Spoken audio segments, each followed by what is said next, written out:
Welcome to T-SAT. ఈరోజు మనం ఈ వీడియోలో విష్ణుకుండిల యొక్క పరిపాలన, మతము, సమాజం గురించి నేర్చుకుందాము. ఆల్రెడీ గత వీడియోలో విష్ణుకుండిల యొక్క రాజకీయ చరిత్ర, సామాజిక చరిత్ర స్టార్ట్ చేసుకున్నాము. రైట్, మనకి పరిపాలన చూసినట్లయితే పరిపాలనకు అత్యంత ప్రాధాన్యత ఇవ్వడం జరిగింది. పరిపాలనా సౌలభ్యం కోసం రాజ్యాన్ని రాష్ట్రాలను విషయాలుగా విభజించడం జరిగింది. రాష్ట్రంను రాష్ట్రీకుడు అనేవాడు పరిపాలించడం జరుగుతుంది. మనకి రాజు సర్వాధికారి, అతని కింద మనకు సామంతుల స్థానంలో అధికారులను పెట్టడం జరిగింది. వారికే రాష్ట్రీకుడు అనేటువంటి రాష్ట్రీకుడు అనే పదాన్ని ఉపయోగించడం జరిగింది. విషయానికి అధిపతి, విషయపతి. అధికార పురుషులు లేదా మహత్తరులు అనేటువంటి అధికారులు కూడా కొన్ని సందర్భాల్లో ఉపయోగించడం జరిగింది. మనకి ఒకసారి మహత్తరులు అని చెప్పేసి, ఇంకో దగ్గర అధికార పురుషులు అని చెప్పేసి పదాలు కూడా ఉపయోగించడం జరిగింది. వీరి కాలంలో హస్తికోశుడు, వీరకోశుడు అనేటువంటి సైనిక అధికారులు ఉండేవాళ్ళు. మనకి హస్తికోశుడు, హస్తి అంటే ఏనుగు. సో గజబలాధ్యక్షుడు, గజబలానికి అధ్యక్షుడు అనమాట. హస్తి అంటే ఏనుగు. వీరకోశుడు పదాతి దళాధిపతి. జస్ట్ వీరులు. మనకి పదాతి దళము, మనకి అశ్వ ఉంటే గుర్రం అని వస్తుంది, కానీ ఇక్కడ అశ్వ అనే పదం ప్రధానంగా కనిపించదని చెప్పాల్సి ఉంటుంది. పై ఇద్దరి అధికారులు తమ ప్రభువుల తరపున దానాలు కూడా చేసేవాళ్ళు. మనకి ప్రాంతీయ అధిపతులుగా, శాసన పాలకులుగా శాసనాల్లో పేర్కొనడం జరిగింది ఈ యొక్క విష్ణుకుండిల గురించి. మనకి నెక్స్ట్ చూసినట్లయితే ఇతర అధికారులు. ఈ అధికారులు మనకు మ్యాచ్ ద ఫాలోయింగ్లో ఎగ్జామ్లో అడిగే అవకాశం ఉంటుంది, మనం ఖచ్చితంగా గుర్తుపెట్టుకోవాల్సి ఉంటుంది. రజ్జుక, భూములను పగ్గాలతో కొలిచి ఆయకట్టు నిర్ణయించేవాడు.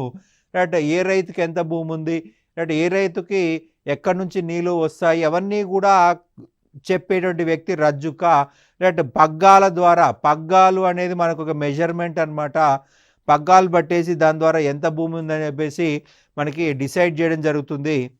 ఫలదారుడు, పంటను అంచనా వేసి భూమి శిస్తు నిర్ణయించేవాడు. ఈ ఇయర్ ఎంత పంట పండుతుందో ముందుగానే నిర్ణయించి దాని భూమి శిస్తు నిర్ణయిస్తాడు ఫలదారుడు. ఇక నెక్స్ట్ చూసినట్లయితే గుల్మికుడు, సరిహద్దు రాష్ట్రాలపై నియమించిన సైనిక ప్రతినిధి. సరిహద్దుల్లోని గ్రామాలు ఈ గుల్మికకి ఇవ్వబడతాయి. అక్కడి నుంచి పన్నులు వసూలు చేసుకునే అధికారం ఈ గుల్మికకు ఉంటుంది. ఆ డబ్బులతో సైన్యం నిర్వహించి విదేశీ దండయాత్రలను సరిహద్దుల్లోనే అడ్డుకోవాల్సిన బాధ్యత గుల్మికదని చెప్పాల్సి ఉంటుంది. శెట్టి, ప్రభుత్వానికి చెందవలసిన ధాన్యాదాయాన్ని కొలిచేవాడు. మనకి ఫలదారుడు అనేవాడు పంట నిర్ణయించేవాడు అని చెప్పుకున్నాము. ఫలదారుడు పంటని అంచనా వేసి భూమిని శిస్తు నిర్ణయించేవాడు. ఈ శెట్టి అనే వ్యక్తి మనకి ఎంత పంట రాజుకి ఆదాయం కింద ఇవ్వబడుతుందనేది ఇక్కడ మెన్షన్ చేయడం జరిగింది. అక్షపటలాధికృత లేదా అక్షపటలాధికారి, రాజు ఆజ్ఞలు రాజాజ్ఞల్ని రాయించేవాడు. ఇక ఆర్థిక పరిస్థితులు చూసినట్లయితే ఇక్ష్వాకుల తర్వాత నాణాలు ముద్రించింది విష్ణుకుండినులే. వీరి నాణాల్లో నాణ్యత లోపించింది. వీరు రాగి కోటింగ్ వేసి వాడారు, ఇనుముకి రాగి కోటింగ్ వేసి వాడారు అనమాట. రాగి మలామా చేసిన ఇనుము. మనకి జనరల్గా రాగికి గోల్డ్ కోటింగో సిల్వర్ కోటింగ్ వేసి వాడతారు, కానీ వీళ్ళు ఐరన్కి రాగి కోటింగ్ వేశారు. అంతెంత తక్కువ విలువ గల నాణ్యాలు ఉన్నాయి. సో దీన్ని బట్టి ఏం చెప్పొచ్చు, వీళ్ళ వ్యాపారం అంతగా బాలేదనే చెప్పుకోవాల్సి ఉంటుంది. ఇక్ష్వాకుల చివరి నాటికే రోమన్ సామ్రాజ్యం పతనమైంది. విదేశీ వ్యాపారం నాశనమైందని చెప్పుకున్నాము. ఇక్కడ పూర్తిగా నాశనం అయిపోయింది. మనకు అసలు రోమ్తో వ్యాపారం జరగలేదు. విష్ణుకుండిల కాలంలో వ్యాపారం పతనం అయిపోయింది, ఆర్థిక వ్యవస్థ పతనం అయిపోయింది. పరిశ్రమలు, వాణిజ్యం క్షీణించడంతో ప్రాచీన నగరాలు, వాటిని అనుసరించబడిన రహదారులు కూడా నష్టపోయినాయని చెప్పాల్సి ఉంటుంది. విదేశీ వాణిజ్యం క్షీణించడంతో ఓడ గుర్తున్న నాణాలు ముద్రించలేకపోయారు. నాణాలపైన లంఘించుచున్నటువంటి సింహపు గుర్తులు ఉన్నాయి, అంటే దూకుతున్నటువంటి సింహం గుర్తులు ఉన్నాయి.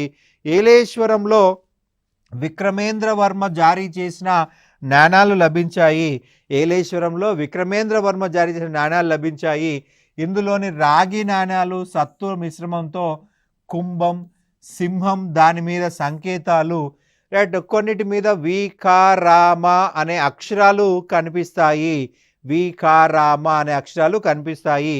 భువనగిరి, సుల్తానాబాద్ తాలూకాలో దొరికిన రాగి నాణ్యాలు అయినప్పటికీ విదేశీ వ్యాపారం Burma, Siam, Cambodia, చీనా, Japan, Ceylon దేశాలతో జరిగేది. మనకు వ్యాపారం అనేది తూర్పు దేశాలతో జరిగింది, పశ్చిమ దేశాలతో జరగలేదని చెప్పాలి.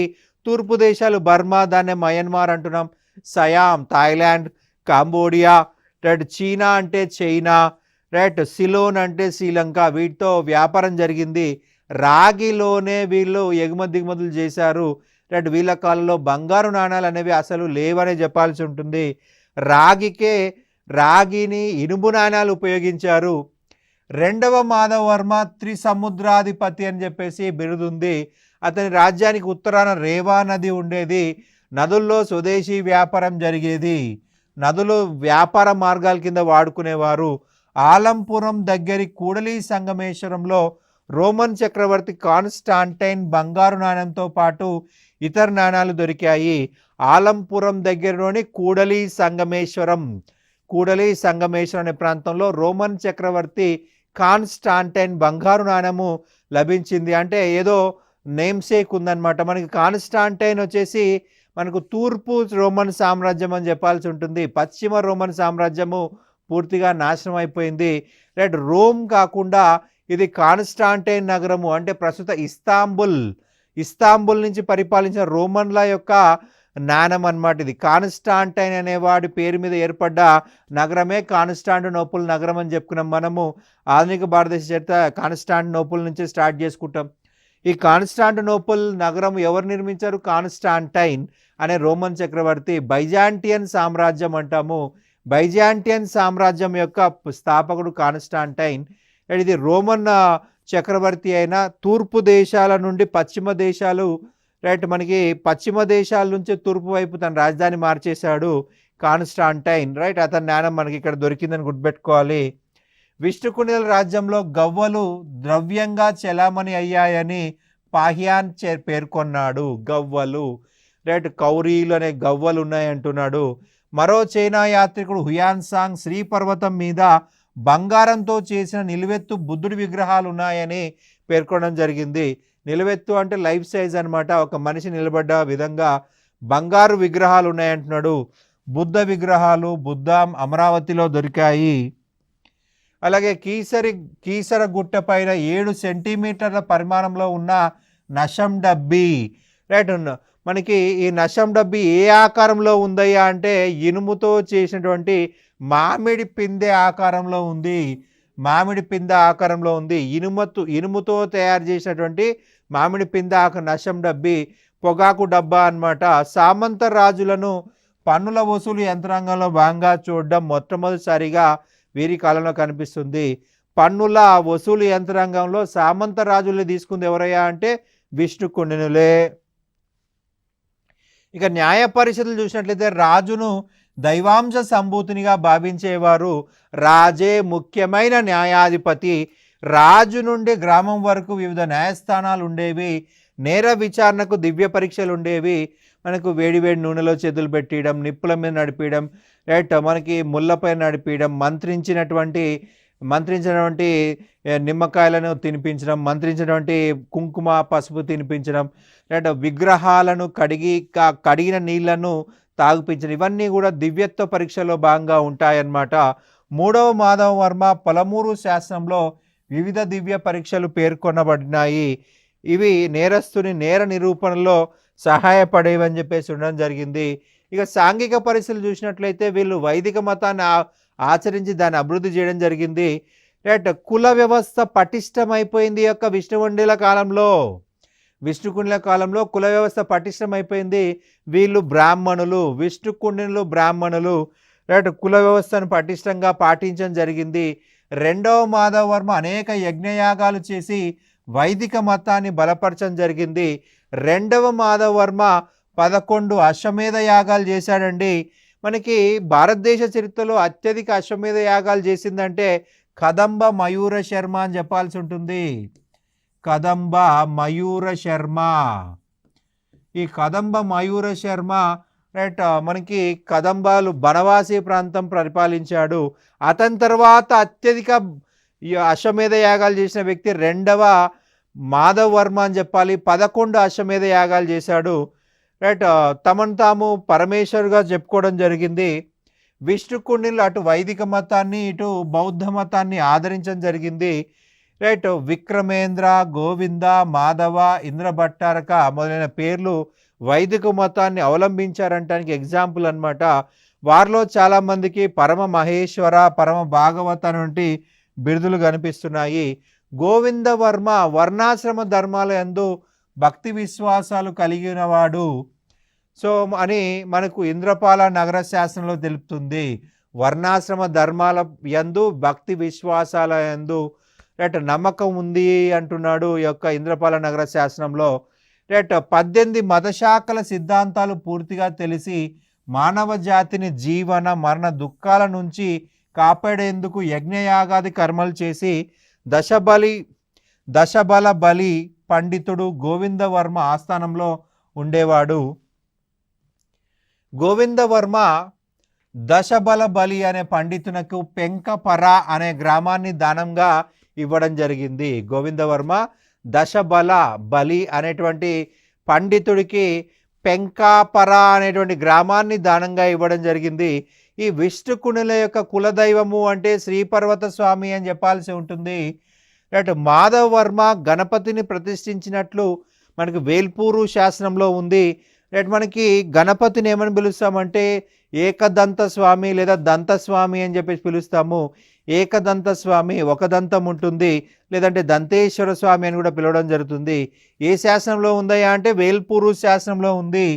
మాధవ్ వర్మ గణపతిని ప్రతిష్ఠించినట్లు వేల్పూరు శాసనంలో పేర్కొనడం జరిగింది. విష్ణువు అవతారమైనటువంటి రామ, కృష్ణ, నరసింహ, త్రివిక్రమ మొదలైన దేవతలు జనాదరణ పొందినట్లు ఉండవల్లి, మొఘల్ రాజాపురం గృహ శాసనాల్లో మనకు తెలుస్తూ ఉంది. కోడమోటు నరసింహ శిల్పము ప్రజాదరణ పొందింది. కొండమోటు నరసింహ శిల్పము ప్రజాదరణ పొందిందని గుర్తుపెట్టుకోవాల్సి ఉంటుంది. రైట్ ఇక బౌద్ధ మతం విషయంకి వచ్చినట్లయితే విష్ణుకుండిల కాలంలో బౌద్ధ మతం కొనసాగింది. గోవిందవర్మ బౌద్ధ మతాన్ని ఆదరించి అనేక నిర్మాణాలు చేపట్టడం జరిగింది. రైట్ పరమత సహనం కలిగిన రాజుగా చెప్పుకుంటాము గోవిందవర్మని. అతనికి మునిమనుడైనటువంటి విక్రమేంద్ర వర్మ పరమ మహాదేవి నిర్మించిన విహారానికి ఇరుందెర అనేటువంటి గ్రామాన్ని దానంగా ఇవ్వడం జరిగింది. ఇరుందెర అనేటువంటి గ్రామాన్ని దానం చేసి శాసనాన్ని జారీ చేశాడు. తాను బౌద్ధ మతాన్ని ఎంతో గౌరవిస్తానని విక్రమేంద్ర వర్మ చెప్పుకున్నాడు ఈ శాసనంలో. రైట్ తను బౌద్ధ మతాన్ని ఎంతో గౌరవిస్తానని చెప్పుకుంది ఎవరయ్యా అంటే విక్రమేంద్ర వర్మగా చెప్పాల్సి ఉంటుంది. హైదరాబాద్ సమీపంలోని చైతన్యపురిలో బౌద్ధ మతానికి చెందిన హీనాయాన శాఖ ఉండేది. రైట్ చైతన్యపురి మనకు మూసీ నది ఒడ్డునే అభివృద్ధి చెందినటువంటి ప్రాంతం ఇది. ఇక్కడ మనకు ఒక శాసనం దొరికింది, దాన్నే చైతన్యపురి ప్రాకృత శాస్త్రం అంటాం, లేదంటే మూసీ నది ప్రాకృత శాస్త్రం అంటాం. మన తెలంగాణ ప్రాంతంలో మొట్టమొదటి ప్రాకృత శాస్త్రం అంటే చైతన్యపురి ప్రాకృత శాస్త్రం లేదా మూసీ నది ప్రాకృత శాస్త్రం అని గుర్తుపెట్టుకోవాలి. ఇక్కడ కొసగుండ్ల నరసింహస్వామి గుహాలయం దగ్గర గల ఒక పెద్ద బండరాయి పైన 6 వరుసలలో ప్రాకృత శాసనం ఉన్నది. 6 వరుసల్లో అంటే 6 లైన్లు రాశారనమాట. 6 లైన్లు రాయడం జరిగింది. కీసర గుట్టపై మహాయాన బౌద్ధ మతం ఆనవాళ్ళు కనిపిస్తున్నాయి. అక్కడ ఆచార్య నాగార్జున యొక్క లోహ విగ్రహం దొరికింది. అటు కీసరగుట్టపై మహాయాన బౌద్ధ ఆనవాళ్ళు మనకి మొదట బౌద్ధ మతం నుంచే తర్వాత కాలంలో అది వేరే మతాల్లోకి మారుతూ ఉంది. అది సర్వసాధారణం, బలవంతుడిదే రాజ్యం అని చెప్పుకుంటాం మనము. రైట్ మనకి కీసరగుట్టపై మహాయాన బౌద్ధ మతం ఆనవాళ్ళు ఉన్నాయి. ఆచార్య నాగార్జున యొక్క లోహ విగ్రహం మనకు అక్కడ కనిపిస్తూ ఉంది. బౌద్ధ మతాన్ని పోషించిన చివరి తెలుగు రాజులు అంటే విష్ణుకుండినులు అని చెప్పాలి. విష్ణుకుండినుల తర్వాత బౌద్ధ మతం మనం చూద్దామన్నా కనిపించిన పరిస్థితి. బౌద్ధ మతానికి సంబంధించి చివరి గొప్ప తత్వవేత్తలు విష్ణుకుండినుల కాలంలో నివసించారు. తర్కశాస్త్ర పితామహుడు దిజ్ఞాజ్ఞుడు రైట్ వేంగిలో నివసించడం జరిగింది. తర్కశాస్త్ర పితామహుడుగా దిజ్ఞాజ్ఞుడు చెప్తాము. ఈయన అక్కడ సాంఖ్యకారి అయినటువంటి ఈశ్వర కృష్ణుడితో రైట్ చర్చలు జరపడం జరిగింది. రైట్ వాదోపవాదాలు జరపడం జరిగింది. క్వశ్చన్ అండ్ ఆన్సర్ లాగా ఎక్స్ప్లెనేషన్ జరిగిందనమాట. దిగ్నాగుడు కొంతకాలం కరీంనగర్ జిల్లాలోని రామగిరి రైట్ మునులగుట్ట ప్రాంతంలో జీవించినాడు అనే విషయము కాళిదాసు మేఘ సందేశంలో రాయడం జరిగింది. కాళిదాసు రాసిన గ్రంథం ఏంటి? మేఘ సందేశము. ఈ మేఘ సందేశంలో రైట్ రామగిరి మునులగుట్ట ప్రాంతంలో దిగ్నాగుడు నుండి బౌద్ధ ఆచార్యుడు తర్కశాస్త్ర పితామహుడు ఉన్నాడని చెప్పేసి కాళిదాసు తన గ్రంథంలో రాయడం జరిగింది. దిగ్నాగుడు 100కు పైగా రచనలు చేశాడు. ప్రమాణ సముచ్చయం అనే ప్రసిద్ధి గ్రంథాన్ని సంస్కృతంలో రాశాడు. ఇది ఎగ్జామ్ పాయింట్ ఆఫ్ లో గుర్తుపెట్టుకోవాలండి. దిగ్నాగుడు రచించిన ప్రముఖ గ్రంథం అంటే ప్రమాణ సముచ్చయము. ప్రమాణ సముచ్చయం ఏ భాషలో రాశాడు అడగొచ్చు. సంస్కృత భాషను గుర్తుపెట్టుకోవాలి. మనకు ఇక్ష్వాకుల కాలము శాతవాహనుల ఎండింగ్ కాలానికే సంస్కృతం అభివృద్ధి చెందింది. ఇక విష్ణుకుండిల కాలంలో పూర్తిగా సంస్కృతమే. ప్రాకృత భాష ఆల్మోస్ట్ ప్రజల భాష మాత్రమే. పండితులు ఎవరు వాడలేదని చెప్పాల్సి ఉంటుంది. గ్రంథాలన్నీ కూడా సంస్కృత భాషలోనే ఉన్నాయి. యోగాచార పందను బోధించాడు ఈ యొక్క దిగ్నాగుడు. తెలుగు ప్రాంతాలకు చెందిన బౌద్ధ పండితుల్లో చివరి వాడుగా చెప్పుకోవాల్సి ఉంటుంది దిగ్నాగుడు. ఇతని తర్వాత మనకి బౌద్ధ పండితులు తెలుగు ప్రాంతంలో కనిపించారు. దిగ్నాగుడు బాసర్లో కూడా కొంతకాలం గడిపినట్టు తెలుస్తుంది. బాసర్లో కూడా కొంతకాలం ఉన్నాడు. రైట్ ఇక్కడ బాసర్లో ఒక స్తూపము, చిన్న శాసనాలు కూడా ఉన్నాయన్నమాట. బౌద్ధ మతంలో వజ్రాయన శాఖ వ్యాప్తి చెందింది. ఈ వజ్రాయన శాఖ తాంత్రిక ఆచారాలు, శక్తి పూజలు వచ్చాయి. మనకి ప్రధానంగా చూసినట్లయితే వజ్రాయన బౌద్ధ మతంలో రైట్ క్షుద్ర పూజలకి మనకి ప్రస్తుతం మనం చెప్తాం కదా శాకిని, డాకిని ఇటువంటి పేర్లన్నీ కూడా మొదట ఈ వజ్రాయన బౌద్ధ మతంలో ఉన్నాయి. తర్వాత ప్రస్తుతం హిందూ మతంలోకి వచ్చాయి. హిందూ మతంలో ఈ రాక్షసుల పేర్లు అనేవి లేవు. మొదట వజ్రాయన బౌద్ధ మతం నుంచే ఉన్నాయి. మంత్రతంత్రాలకు అధిపతిని చేశారు బుద్ధుణ్ణి ఈ వజ్రాయన మూర్ఖులు. రైట్ గౌతమ్ బుద్ధుడు మంత్రతంత్రాల గురించి అసలు వివరించలేదు, కానీ అతనికి ఆపాదించారు ఈ వజ్రాయన మతస్థులు. వజ్రాయన శాఖ వారు దుర్నీతి, నీతి బాహ్య చర్యల వల్ల, అనైతిక చర్య వల్ల రైట్ గౌతమ్ బుద్ధుడికి చెడ్డ పేరు రావడం జరిగింది. అండ్ మనకి ఈ వజ్రాయన బౌద్ధ శాఖ అనేది బౌద్ధ మత విధ్వంసం కోసం వచ్చిన కుట్రగా భావించాల్సి ఉంటుంది. బౌద్ధ మతాన్ని భారతదేశంలో లేకుండా చేయడానికి వచ్చిన కుట్ర పేరే వజ్రాయన బౌద్ధ మతము. రైట్ అనేక మంది దాంట్లో జాయిన్ అయిపోయి అనైతిక చర్యలు ప్రవేశపెట్టి ప్రజలలో విరక్తి పొందేలాగా చేయడము రైట్ బౌద్ధ మత పతనానికి కారణమైంది ఈ యొక్క వజ్రాయన బౌద్ధ మతం అని చెప్పాలి. ఇక విద్యా సాహిత్యం గురించి చూసినట్లయితే విష్ణుకుండిల రాజభాష సంస్కృత భాషగా గుర్తుంచుకోవాలి. ఘటికలు, హిందూ విద్యా కేంద్రాలు స్థాపించి వేద విద్యను ప్రచారం చేశారు. తెలంగాణలో మొట్టమొదటి ఘటికలు స్థాపించింది విష్ణుకుండిలే. రైట్ గట్టుకేశ్వరం. ఘటిక ఎలా స్థాపించాలో ఉద్దంకుడు సామవేదంలో తెలిపినట్టుగా ఒక శాసనం ఉంది. 2వ విక్రమేంద్రవర్మ భగవంతుడు త్రయంబకుడు అయినటువంటి సోమగిరి ఈశ్వనాథునికి నతవాడే విషయంలో రేగొన అనే గ్రామాన్ని దానం చేయడం జరిగింది. అమరావతి వేంగీలలో ఘటికలు ఉండేవి. ఈ ఘటికల్లో చతుర్దశ విద్యలు నేర్పించేవాళ్ళు. వేదాలు, ఉపనిషత్తులు, బ్రాహ్మణాలు ఇవన్నీ కూడా నేర్పించేవారు. శాసనాలలో విష్ణుకుండినులు దక్షిణాధిపతి, త్రికూట మలయాధిపతి, శ్రీపర్వత స్వామి పాదానుదాత్యులుగా పేర్కొనడం జరిగింది. విష్ణుకుండినుల శాసనాల్లో తెలుగు పదాలు కనిపిస్తాయి. చిక్కుల్లా తామ్ర శాసనం చూసినట్లయితే విజయరాజ సంవత్సరంబుల్. మనకి తెలుగులో మొట్టమొదటి వాక్యం అని చెప్పేసి ఏం చెప్తామండి? విజయరాజ్య సంవత్సరంబుల్. ఈ విజయరాజ్య సంవత్సరంబుల్ అనేది ఏ శాసనంలో ఉంది? చిక్కుల్లా తామ్ర శాసనంలో ఉంది. ఇది తెలుగు పదము, మొట్టమొదటి తెలుగు సెంటెన్స్ అని చెప్పాల్సి ఉంటుంది. గుట్టపై ఉన్న ఒక గుండుకి తొలుచువాండ్లు అనేటువంటి అచ్చ తెలుగు పదం చెక్కబడింది. తొలుచువాండ్లు తొలిచేవారు అని అర్థము. జనాశ్రయ చందో విచితి అనే సంస్కృత చందో గ్రంథము అనేక తెలుగు భాషా ప్రస్తావనలు ఉన్నాయి. ఈ గ్రంథంలో 5వ అధ్యాయంలో తెలుగు కవిత్వానికి సంబంధించిన గుణాలు, ధాతువులు, ప్రాసలు, జాతి పద్యాల వివరణ కూడా మనకి ప్రధానంగా కనిపిస్తుంది. తెలుగు యొక్క తత్వము, తెలుగు యొక్క ప్రాసలన్నీ కూడా ఇందులో మనకు కనిపిస్తాయన్నమాట. భవశర్మ వేదాంగాలు ఉపనిషత్తుల అధ్యయనం చేశాడని తాండావాడ శాసనం పేర్కొనబడింది. రైట్, భవశర్మ వేదాంగాలు ఉపనిషత్తులు అధ్యయనం చేశాడని తాండావాడ శాసనంలో పేర్కొనడం జరిగింది. విష్ణుకుండిలు కొంతమంది సారస్వత అభిమానులు, మరికొంతమంది స్వయంగా విద్వాంసులు ఒక శాసనంలో విక్రమేంద్రవర్మ మహాకవిగా వర్ణించబడ్డాడు. రైట్, సంస్కృతము రాజాదరణ పొందిందండి. దుగ్గపల్లి దుగ్గిన నచికేతోపాఖ్యానం రచించాడు. దగ్గుపల్లి దుగ్గన రైట్ నచికేతోపాఖ్యానాన్ని రచించడం జరిగింది. జనాశ్రయ విచ్చితి అనేటువంటి పురాతన సంస్కృత గ్రంథాన్ని మాధవర్మ కాలంలో రచించబడిందని అందరూ భావిస్తున్నారు. మనకి ఈ గ్రంథం రచించిన వాడు గుణస్వామి జనశ్రాయ చందో విచ్చితి అనే గ్రంథాన్ని రాయడం జరిగింది. ఈ గ్రంథంలో సీసము, ద్విపద, త్రిపద అనేటువంటి దేశీ చందంలో వివరణ కనిపిస్తుంది.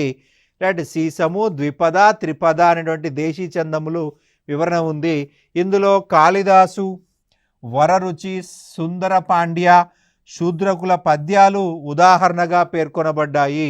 కాళిదాసు, వరరుచి, సుందర పాండ్య, శూద్రకుల పద్యాలు ఉదాహరణ. మనకి శూద్రకుడు వచ్చేసి మృత్యకటికం అనే గ్రంథం రాశాడు. మనం ఈ కాళిదాసు, వరరుచి గురించి ఇండియన్ హిస్టరీలో ఆల్రెడీ చెప్పుకున్నాము. రైట్, ఇక వాస్తుశిల్పాల గురించి చేసినట్లయితే విష్ణుకుండిల కాలంలో తెలంగాణ బౌద్ధ స్థావరాలు యాదాద్రి భువనగిరి జిల్లాలోని తుమ్మలగూడెం, నల్గొండ జిల్లాలోని నాగారం, ఏలేశ్వరంలోను, రైట్ హైదరాబాద్ సమీపంలోని చైతన్యపూర్లో గోవిందరాజ విహారం చూడొచ్చు. గోవిందరాజ విహారంలో చూడొచ్చు అనమాట. రైట్, ఈ కాలంలో మొట్టమొదటిసారిగా బండరాతిని తొలచి స్తూపాలను తీర్చిదిద్దిన ఆధారాలు ఖమ్మం జిల్లా కారుకొండల వద్ద లభించాయి. బండరాయిని స్తూపంగా మార్చం. జనరల్గా మనకి ఇటుకలతోటి స్తూపాలు నిర్మిస్తారు. చైత్యాల నిర్మాణంలో బండరాలు ఉపయోగిస్తారు, విహారాల నిర్మాణంలో బండరాలు ఉపయోగిస్తారు. కానీ విష్ణుకుండిల కాలంలో మొదటిసారిగా బండరాతిని తొలచి రైట్ స్తూపాలు మార్చట్టు ఎవిడెన్స్ మనకు దొరికిందనమాట. విష్ణుకుండిల కాలంలో వైదిక మత పునరుద్ధరణ ఉద్యమానికి బౌద్ధం నిలదొక్కోలేకపోయింది. ఫలితంగా చాలా బౌద్ధ స్థావరాలు హిందూ దేవాలయాలుగా మారిపోయాయి. సో కంప్లీట్గా బౌద్ధ మతస్థులందరూ కూడా రైట్ వేరే ప్రాంతాలకు వెళ్ళిపోవడం జరిగింది. సో ఆ ఖాళీగా ఉన్న ప్రదేశాలను రైట్ హిందూ దేవాలయాలుగా మార్చడం జరిగింది. మనకి ఎవరి కాలంలో అయ్యా అంటే విష్ణుకుండిల కాలంలో అనేక బౌద్ధ దేవాలయాలు హిందూ దేవాలుగా రూపుపొందాయి. తెలంగాణలో విష్ణుకుండిల రాజధానులు అయినటువంటి అమరాబాద్ రైట్ అమరాబాద్నే అమరపురం అన్నారు. అమరపురం అన్న అమరావతి, అమరాబాద్ గుర్తుపెట్టుకోవాలి. ఇది మనకు అచ్చంపేట తాలూకాలోని రైట్ అమరాబాద్ అడవుల్లో ఉంది అనమాట. ఇంద్రపాల నగరం, కీసరగుట్టలో వీళ్ళ కోటలు ఉన్నాయి. అమరాబాద్ ఇప్పుడు మనం అమరాబాద్ అన్న ఆ కాలంలో అమరావతి అన్నారు. ఇంద్రపాల నగరం, కీసరగుట్టలో వీళ్ళ కోటలు ఉన్నాయి. కీసరగుట్ట కింద చెరువులు ఆనుకొని విశాలమైన ఉండవల్లి గుహలు, భవనాలు, అంతఃపురాలు, శివాలయాలు, శక్తి ఆలయాలు ఇటుకలతో నిర్మించబడ్డాయి. భువనగిరి కోటను కూడా మొదట విష్ణుకుండిలే కట్టించినట్లు తెలిపే రాజచిహ్నము మరియు లంఘిస్తున్న సింహం శిల్పాలు కోట గోడలపైన కనిపిస్తాయి. భువనగిరి కోటను మనకు ఆ కోట పైభాగం పర్ఫెక్ట్గా పరిశీలించినట్లయితే మనకు దూకుతున్నటువంటి సింహము మనకి రాజచిహ్నం మనకు కనిపిస్తుంది. సో అంటే విష్ణుకుండిలు ఈ యొక్క భువనగిరి నిర్మాణ ప్రారంభం చేసింది ఇది చెప్పాల్సి ఉంటుంది. విష్ణుకుండిలే మొదటిసారిగా భువనగిరి కొండపైన కోట నిర్మించిందని గుర్తుపెట్టుకోవాలి. రైట్, రాజచిహ్నము విష్ణుకుల రాజచిహ్నము, అలాగే రైట్ దూకుతున్న సింహాన్ని మనకి చెక్కబడి ఉంది. ఫణిగిరిలో ప్రభుత్వం చేపట్టిన తవ్వకాల్లో బౌద్ధ జాతక కథల్లో చెక్కిన శిల్పాలు, బుద్ధుని పాదుకలు, చైత్యాలు, స్తూపాలు, సన్యాసుల ఆరామాలు, విహారాలు, మంటపాలు బయటపడ్డాయి.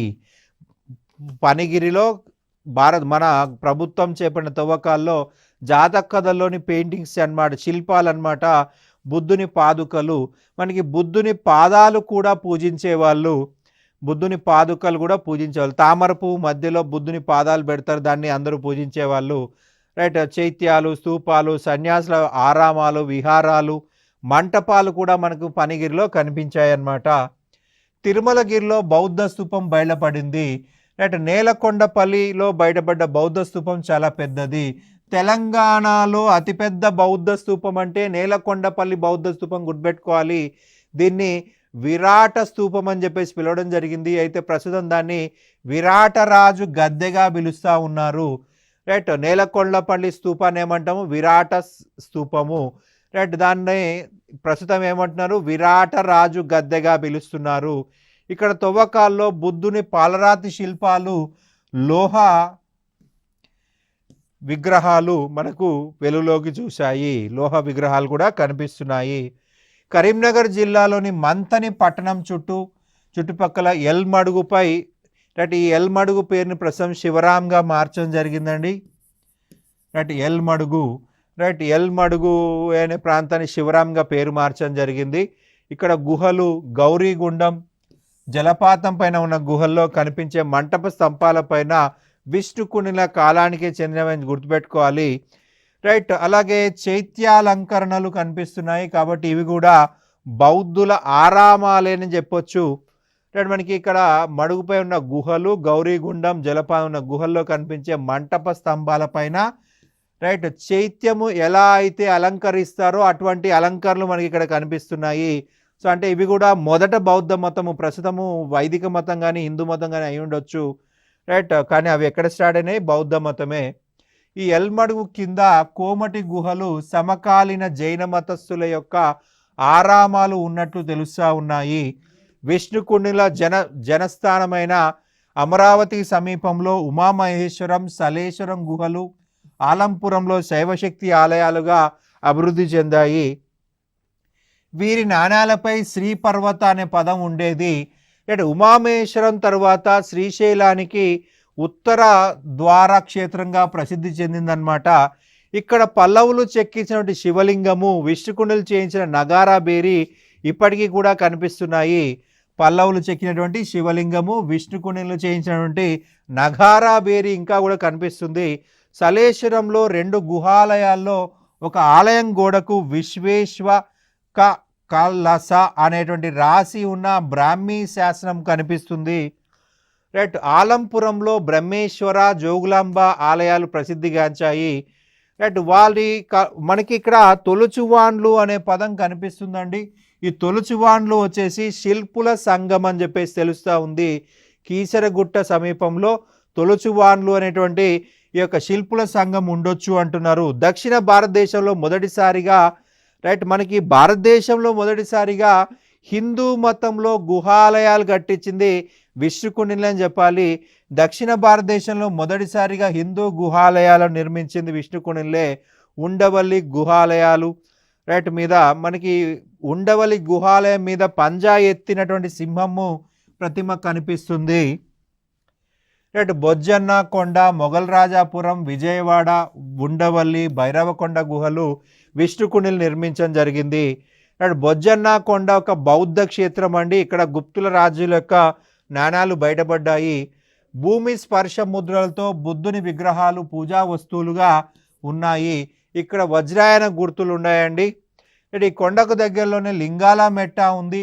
ఈ కొండను భక్తులు ఉద్దేశిక స్తూపాలు ఏర్పాటు చేసినారు. రైట్. మనకి ఈ క్షేత్ర నమూనా జావాలోని బోర్బుదూర్ ఆలయ నిర్మాణం అయిందని ప్రభావంలో ఉంది. మొఘల్ రాజాపురంలోని దుర్గ గుహ వెనుక గోడపై ఉన్నటువంటి అర్ధనారీశ్వర మూర్తి, శివతాండవ గృహ ముఖంపై ఉన్న నటరాజ విగ్రహము, కపోత విగ్రహము, గూడుల్లో గల దేవీ సమేత త్రిమూర్తి ప్రతిమలు మనకు చాలా ముఖ్యమైనవి. రైట్. విజయవాడ దుర్గకొండకు దిగువన అక్కన్న మాదన్న గుహలు ఈ కాలం నాటివే. మనకి ఉండవల్లిలో 3 గుహలు ఉన్నాయండి. రైట్. మనకి ఉండవల్లి గుహలో మనకు నిలబడి ఉన్న బుద్ధుని విగ్రహాన్ని, రైట్, అనంత పద్మస్వామి విగ్రహంగా మార్చడము విష్ణుకుండిల కాలంలోనే జరిగింది. నిలబడి ఉన్నటువంటి బుద్ధుని విగ్రహాన్ని అనంత పద్మనాభస్వామి విగ్రహంగా మార్చడం జరిగింది ఈ యొక్క విష్ణుకునిల కాలంలోనే. అంటే బౌద్ధ మత పతనము, బౌద్ధ మత విధ్వంసం చేసిన వాళ్ళు ఈ యొక్క విష్ణుకునిలను గుర్తుపెట్టుకోవాల్సి ఉంటుంది. రైట్, ఇదే అండి మనకు విష్ణుకునిల యొక్క సమాచారము. Thank you.